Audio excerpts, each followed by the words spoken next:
All poems are cute. All poems are cute, like cats. Hello, everyone, and welcome to Writers Drinking Coffee. Oh, are we on? This is a podcast based on writers sitting around, tonight drinking wine, talking about writing. Red coffee. Publishing, the whole creative process. That was last week. We do not censor ourselves, so consider us PG-13. Looks awful similar. Well, we bought a case. This is episode 37, Poetry, the First. We have John Schmidt, Chaz and Karen Brenchley, Dave Welsh, and me, Jeannie Warner, and occasionally the cat who's chasing a little paper ball. And it's not cute at all. Not at all. But there is a poem written on the ball, so she is contributing. Well, technically, I think that's one of the edited pages of Barnabas. So. Well, there you go. Be that all as it may, Hello. let me pose the first question. Are all poems cute? No. All poems are like cats. All cats are cute, therefore all poems are cute. John Baltusberger, a recent friend of mine because he published one of my horror stories, published... Is that all it takes, really? Pretty much. But he wrote a book of horror poetry. Mm-hmm. And I bought it, because, as you do, because, one, I enjoy horror, two, I enjoy poetry, and it is quite splendidly gruesome. So, no, I would say all poetry isn't, but there is something... the romance of something. Is it the romance of death? Is it the romance of decay? Is it the romance of... Well, the thing is it gross horror or what? There's Neil Gaiman and Stephen Jones's Now We Are Sick, okay? Mm-hmm. And it's the same kind of, there is sick, and this is, Neil Gaiman always, he wrote Sandman and which was wonderfully horrible, awful, and yet achingly beautiful at the same time. And so I think you can have horror and beauty in poetry if you do it right, if you're good. I mean, if bad poetry is bad poetry is bad poetry, good poetry is good poetry amazing. is good poetry. Are you picking on limericks? Because I know a limerick. Oh, no. Go on, then. This is by Edward Gorey. There will be no stopping her until she does. There once was a lady named Rose who could faint whensoever she chose. She did so one day while playing croquet, but was quickly revived with a hose. Mm-hmm. It works. It does. It does. I don't know if it would woo fair maiden, but... Well, the form... The right kind of fair maiden? The limerick form itself is traditionally used for, filth. Well, not filth. Traditionally at all. Or educate me then, Chaz. No. The book I had. Yeah. Oh, the that book would you explain everything. As far as I'm aware, the form was pretty much invented by Edward Lear, who his limericks, while as far as I'm aware, the original, they have an odd pattern where they repeat the last line in the first line. They repeat the first line in the last line. So there was an old man with a beard who said, "It is just as I feared. 2 larks and a wren, 3 owls and a hen have all made their nests in my beard." And like that. Mm-hmm. And anything that's happened to the limerick since then is an extension and abrogation of previous form. So, can I do one more? Can I? Yes, please. do it. I can't remember it now. Think about it. It's okay, we'll edit this part out.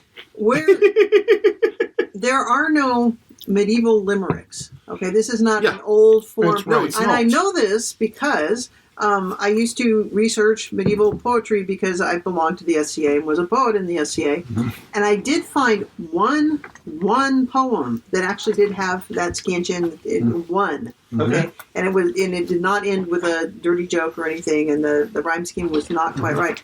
But it was the 1, 2, and 5 had the same, and 3, and then 3, 2, 1. So it is a modern form. It's a very modern form. When was this singular limerick written? It'll be before 1200 and probably between 1000 and 1100. Okay. So it's. I'm assuming that there is some relationship between the limerick, the form, and limerick, the Irish town. I was just going to ask. I don't know. I am ignorant on this, but I've remembered. Now I've forgotten it again. No. Red wine. Red wine. Red There was a coffee. young lady of Ryde who ate some green apples and died. The apples fermented inside the lamented and made cider inside. I love that. It's a That's very good one. clever. Lovely. So when we're talking about forms and nature of poetry, one of the beauties of the limerick is it's so playful. It started with a famous Edward Lear, of course, was known as a nonsense writer, which Yep. does not have now the connotations it had then. It's a form of wit. And the limericks are sometimes seen as a lower form of wit. But if you want true drunkenness, The Narrow Road to the Deep North by Basho, the haiku form, Yes. where he's drinking everything to see if the moon's reflected in it. I apologize to serious students of it. That's not exactly true. ... But, so, But can Well, I'm you glad- actually do a proper haiku, which is a Japanese form, In English. in English? I don't know, but I think I've written more haiku than any other form, just because they're so short and easy to write. Exactly. I think I've written more clerihew than any other form, just because they're so short and easy to write. Would you care to explain that form? Because I'm not familiar. So there was this guy called Edward Clerihew Bentley, and he published fiction as E.C. Bentley, but he also invented this form. It is a form of biography, where you tell the story of a life Oh, in 4 lines. that's right. 4 lines. 4 lines. I've heard of these. And I don't know if I'm going to remember any of his originals, though I might try later. But a friend and I spent a very happy night writing. Writing Clarihues. Thank you. Yes. Writing Clerihews. Would you like to recite them for me? Because I'm going to die. If only we had a device. I know. So I will remember them ad hoc. So the Oh, go ahead. yes, I No, was going to please go ahead. Please. Arthur C. Clarke passed through Finsbury Park on his way from his banker to Sri Lanka. So they're not very good poems. no, in context, that's actually an excellent poem. Because Exactly. if Oh, I you get it. So how's I that? get it. Well, it's Yeah, very short. Helen of Troy was really a boy. He was as gay as Menelaus. It reminds me of the double dactyl. Does it? Yes. Tell me about the double You dactyl. don't know about the double dactyl is it's a form that uses there are several loose rules, but I mean it's double dactyl, so it's da da da da da da. Okay, double 2 dactyls. Yes. And it's typically biographical, and it helps a lot if the that's right. if the name of the subject of the biography is a double dactyl. So Okay. I wrote Arlen a pair of Ray them. Ellison. Yeah. I mean, and you can cheat a little bit sometimes, right? Go. I wrote a pair of them about Romeo and Juliet one time, Okay. which I will be probably stumble over as I try to recite them. And they often start with higgledy-piggledy because it can be any nonsense phrase. Sometimes it's relevant, sometimes it's just higgledy-piggledy. Okay. And ideally, you like to have a single word in the middle somewhere that is a double dactyl in itself. But that's kind of like extra credit. Okay.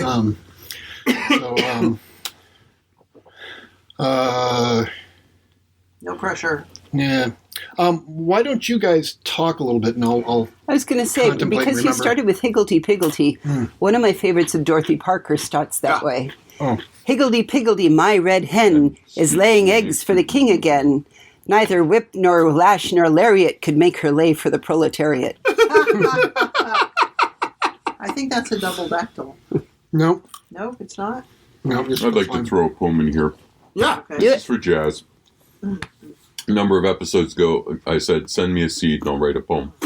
So since we talked limerick, Jazz was kind enough to send me a seed. And their seed was public transportation. So here we go, a limerick. Some find erotic inspiration when the train, bus, or ship leaves its station. Whether groping on a bus or on a train, sating your lust, there's a jolt in public transportation. All right. So, as we're reading poems, I will tell you. So, I have a competition for you. I call it the Iron Poet Competition. I don't know if you guys listening are old enough to remember the Iron Chef. But the Iron Chef, it's like the British baking show, only with, It's teeth. the original. You mean the original competition Japanese one, Yeah. not the, because it's still on. Oh, it is still on? I thought it ended in the 90s. Okay. Oh, God, no. Oh, wow. Of course. things Alton like that. Brown. Anyway, the Iron Chef, they get an ingredient and they have to they have to cook with that ingredient, etc. So, what I am doing is for the Iron Poet. And I pick I've done these for sonnets, the pipe poem, and limericks. And the rule is for the sonnet, you take a sonnet by William Shakespeare because he writes good sonnets, okay? You take the last word of each line, okay? And you write your own sonnet using the last word of each line, okay? So what I did was I took sonnet 18, which is the Shall I Compare Thee to a Summer's Day, okay? And the words are day, temperate, May, date, shines, dimmed, declines, untrimmed, fade, owest, shade, growest, see, and thee. And so I wrote my own. It's a little different. As both the moons slip down to start the day, I miss our home, our climate temperate. My captain claims that recent peace talks may release us home. She cannot name a date. My cabin's cramped and cold. Your image shines, much needed light. My hope remains undimmed, we'll reunite. I beg, yet she declines, and thus her clinging keeps our force untrimmed. For if we leave, she'll see her power fade. She cannot cover all the debt she owes. We're wilting here like plants among the shade. I fear unrest among my peers still grows. Should never we recross this starry sea, my heart still bleeds to have abandoned thee. So, you might notice that is a science fiction poem, okay? This is one of the things I like about Iron Poet competitions, is you can take something like that and do whatever you want with it, and whether you hated it or not. What? Yes, John? Where do you hold these Iron Poet competitions? Well, I right now what I'm doing is I'm going to start posting them on Medium.com, and this one I'm going to post tomorrow. I was going to post it last week because, sonnets and Valentine's Day, but I screwed up. But Medium.com, and I write there as Karen Williams, and I'm going to use the tag Iron Poet. So if you go there and look for the tag Iron Poet, you should pull up. But first one is dropped tomorrow, which will be let's just say maybe soon. It's hard to tell. Yeah, so drop soon. You're right. Soon is much better than an actual date. Soon. Trust not publishers. We know this. Yeah, trust not anything.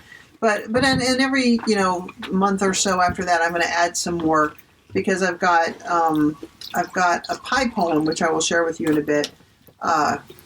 Can you explain what a pie poem is? Okay. There are many people who have never done pie poems or heard of pie poems. Pi is Pi, which, as you know, is 3.1415, etc. It's not. Of course, I want some pie. No, it's not. And it's not Private Investigator. It's not Private Investigator. But so many people have come up with variations on it because, of course, the first line must have 3 syllables or words. Then there's the point. Then there's, and then the third line must have 1 syllable or word, and so on and so forth. So each line syllables or words must correspond to the number in the value of pi.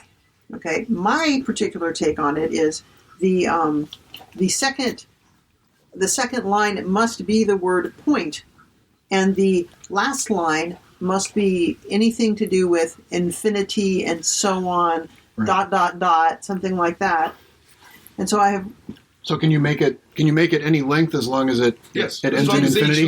You can make it an infinite poem. 3.141590. Right. Yes, et cetera, et cetera. You can make it an infinite poem if you want to sit and write there for infinity. Or you could just say 3 point infinity. She might be in the middle of a pie poem right now.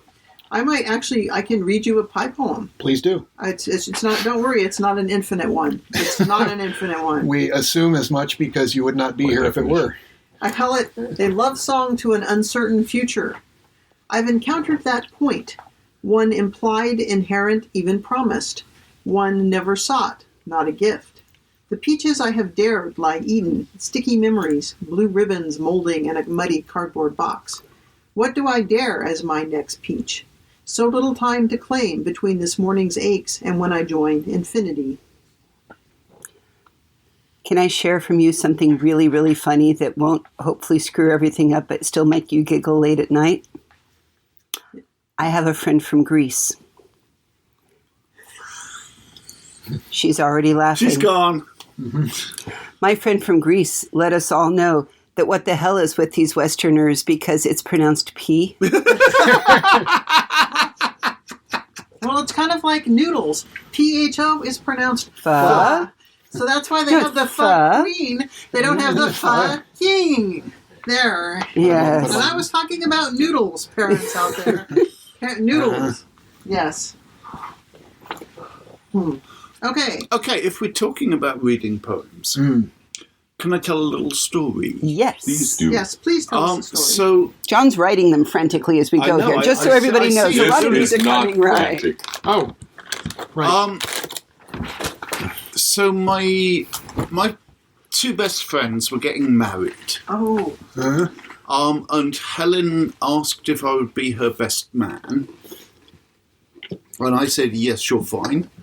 What are my duties? And she said, I would have said those two things in the opposite order, you are a more cautious man than I. probably. He wasn't. And she said, you don't have to do anything, Chas. We're getting somebody else to do all the organising because we know you're crap at that. But we want you to read something at the ceremony. And I said, yes, you're fine.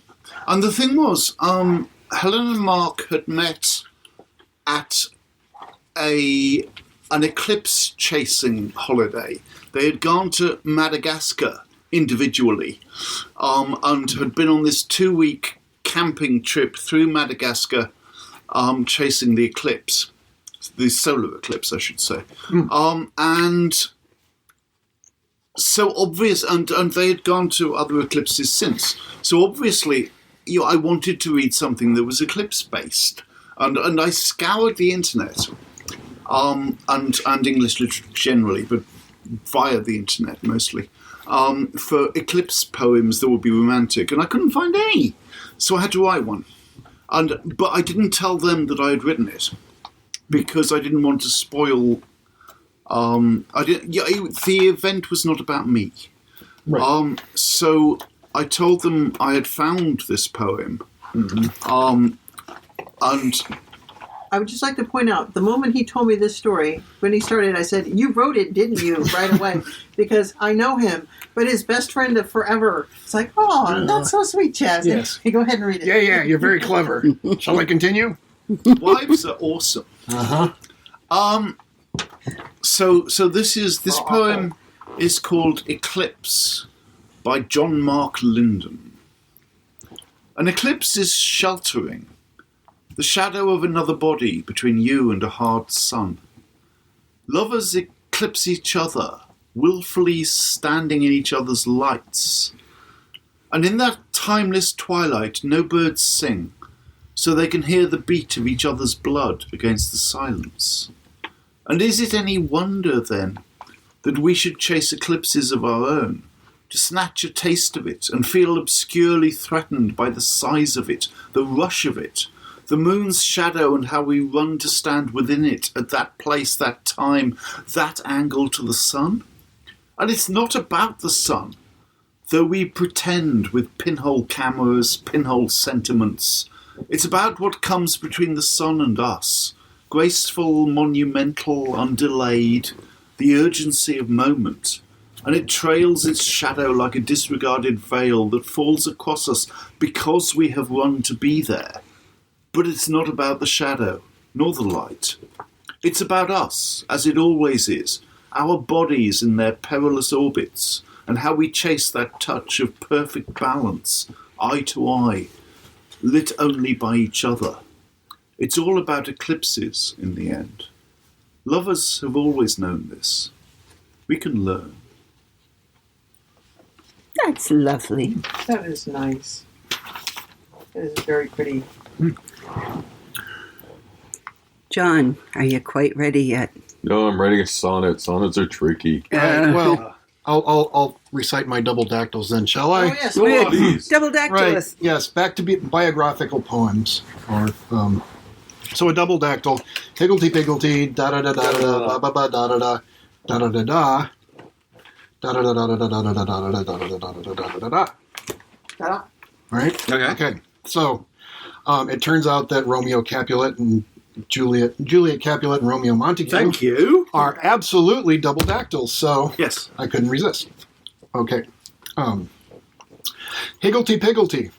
Juliet Capulet had a few friends who, upon her demise, said that's her typical over-emotional overreaction to smooth-talking guys. Oh my God. How do you spell over? Is that O-V-A-R-Y or O? No. It's O-V-E-R. Don't read too much into it. All right. But it's got that lovely pun in it. Sure. Okay. The second.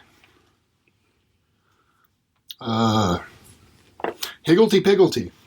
Romeo Montague caused a few cynics to ask in his wake, tragedy caused by his sentimentality, or was it simply a stupid mistake? Thing is, I love it that when you realized that Romeo and Juliet's full names would make a double dactyl, Yes. that you had to write it. Mm-hmm. That's wonderful. beautiful. That is just beautiful. Those were very clever. Thank you. Best double dactyls I've ever heard. Okay, all right. I'm gonna do limericks. Dirty. These are dirty. Yay! Yay! Right. Only if you have the right kind Right. of mind. If you're under 18, turn off the podcast now. Yeah. Don't be silly. If you're under 18, turn the volume up. Right. Anyway. Bring your parents So- into the room. So yeah, they'll need it. So I was this was a competition in an SCA event where we were given the first line and we had to finish it, and so I finished the poem, the limerick, and then just kept going. But the first line, well, you'll see. Her lord away on crusade, the lady acquired a blade. It was long, thick, and wide, but it stayed by her side, so she thought it a suitable trade. Her lord No. having taken the cross, he cried as he pondered his loss. The night is too cold with no woman to hold, and a camel's too likely to toss. Her lord on an infidel purge, the lady acquired an urge to visit patricians and watch their musicians in hopes that a flute would emerge. Her lord in Jerusalem's sight, he awoke stiff and hard in the night. Though he tossed and he turned, still he throbbed and he burned, for he'd slept in his armor too tight. Her lord returned from lands holy. They shared what they'd learned about solely. She said with a grin, a crusader can't sin, so I'll ease you back into it slowly. Yay! Well, that's an entire, Yes, it is. I don't know, limerick. This limerick sequence that makes a real full poem. I'm very The proud of limerick myself. cycle. It's a Limerick trilogy, I tell you. Well, it's a quintology. It's a Yes. quintology. All right, John. John? One more line. Okay. One more line. Ooh, One more poem from one you more guys. One more poem. Poems. Poems. Poem. So one of the things, again, we were talking about in a previous podcast, the Riddle Master of Head. And Hooray! there's also in of course, The Hobbit. I mean, that's in The Hobbit, the poems in the dark. I think that kind of set the stage for poetry and fantasy. Because- Cannot be seen, cannot be felt, cannot Well- be heard, cannot be smelt. It lies behind cows and under hills and empty holes it fills. It comes first and follows after. Ends life, kills laughter. Darkness? darkness. Yeah. Taxation. Taxation. Taxation. I like that one. But yeah, but I learned some of those too, and and also Rudyard Kipling. Hooray! Now chill the kite brings home the night that Mang the bat sets free. The herds are shut in byre and hut, for loose till dawn are we. This is the hour of pride and power, talon and tush and claw. Oh, hear the call, good hunting all, that keep the jungle law. That's the first one from the first Mowgli book, the Jungle Book. And I vowed that I would memorize every one of them before I would go further in the story, but the story was just too good, so that's the only one I memorized. But I was like 10 and like such a geek, and it's totally changed since then. Right. Can I read one of my favorite? Will that give you enough time to finish yours? Yes, please. Okay. Edward Rowland Sills, I mentioned, was one of my favorites. He wrote something called Opportunity. Oh, trust me, they can all hear me. Okay. This I beheld, or dreamed it in a dream. There spread a cloud of dust along a plain, and underneath the cloud, or in it, raged a furious battle, and men yelled, and swords shocked upon swords and shields. A prince's banner wavered, then staggered back, hemmed by foes. A craven hung along the battle's edge, and thought, had I a sword of keener steel? That blue blade the king's son bears. But this blunt thing, he snapped and flung it from his hand, and lowering crept away and left the field. Then came the king's son, wounded, sore bestead, and weaponless, and saw the broken sword, hilt buried in the dry and trodden sand, and ran and snatched it, and with a battle shout lifted afresh, he hewed his enemy down, and saved a great cause that heroic day. Okay. Why do you like this particularly? I have always loved this for what it represents. You know, Did you read the title? it's called Opportunity. You should lead with that. Who's it by? Edward Rowland Sill. He was a 19th century fellow. He wrote a lot of good ones. He wrote the King's, the royal feast was done. The king sought some new sport to banish care. And in that one in particular, I've always loved it because it's the Hungarian saying, a poor dancer blames his pants. I heard A poor carpenter blames his tools. Yeah. No, that's Turkish oil wrestling. Yeah. Whoa. What's our rating on this podcast? PG-13. It's on the There's internet. nothing dirty about Turkish Oil or wrestling. That's right. Excellent. My poem is ready. Shall we Hey. have it then? Yes. Spontaneous poetry from John. Well, I don't know spontaneous when you're doing a sonnet, but this is written actually to two people who discussed poetry with me recently, and you should know who you are. Does it have a title? Nope. Okay. Carry on. It's not that dead. It's not carry on. My heart travels the moon road to you, a fancy buttressed by Titiana's sending. Her kind face beams down ideas to do, so that our hearts together can share their mending. In night's dark I wrestle insecurities, time separating hard chances that I desire, until the sun arrives with shining purities, and light and coffee relight my fire. The day's duties acceded to are endless. As time is eternal, we fill it well. I would rather see you more than less. I cannot my other commitments oft tell. At the end of dreams I find with trepidation, my mind flies, but my body has to take public transportation. Yay. That was great. Spontaneous magic. Also, you said duties, which, what are we, 12? If that, yeah. Yeah. So, I think that there is, in fact, and I've been trying to remember it, a novel where to do the magic, someone must come up with at least a couplet. Oh, wait, what was Yeah. that? Doggerel had to come out. Yeah. Well, that was a Stephen Bruce thing you talked about a Oh, was while that it? back. Yeah. Oh, okay, because it's been Yeah. years and years since I And I was going to say back when we recorded that episode, I love that game because I'm good at writing doggerels. So I was like the God Mage of Doom in that game. It's true. Yay. We will put links to the poems. Is it that time already? It is, and the interesting things that we've done about in this podcast. Perhaps even John might be moved to blog his poem for us. So check it out at www.writersdrinkingcoffee.com. You can also find us on Facebook or Twitter. We love it when you write poetry to us. So if anybody wants to go and write us a poem, we would be glad to read it on the air or just simply read it quietly to ourselves with great joy. You've been listening to Writers Drinking Coffee, a labor of love and enthusiasm put together by the host. Our main web support magic is Deirdre McGaffey-Schween, and our sound engineer and backup web spider is David Welsh. Our intro music is Pretty Maid Milking a Cow, and exit music is Breakfast with a Morning Person, both by Michael Langberg. Michael Langberg has a lot more great stuff at manyhatsmusic.com. Our podcast sponsor is often Jackal Designs, whom we'll hope will someday again, when she's done with her real job, come write more, make more t-shirts for us. You can buy them online.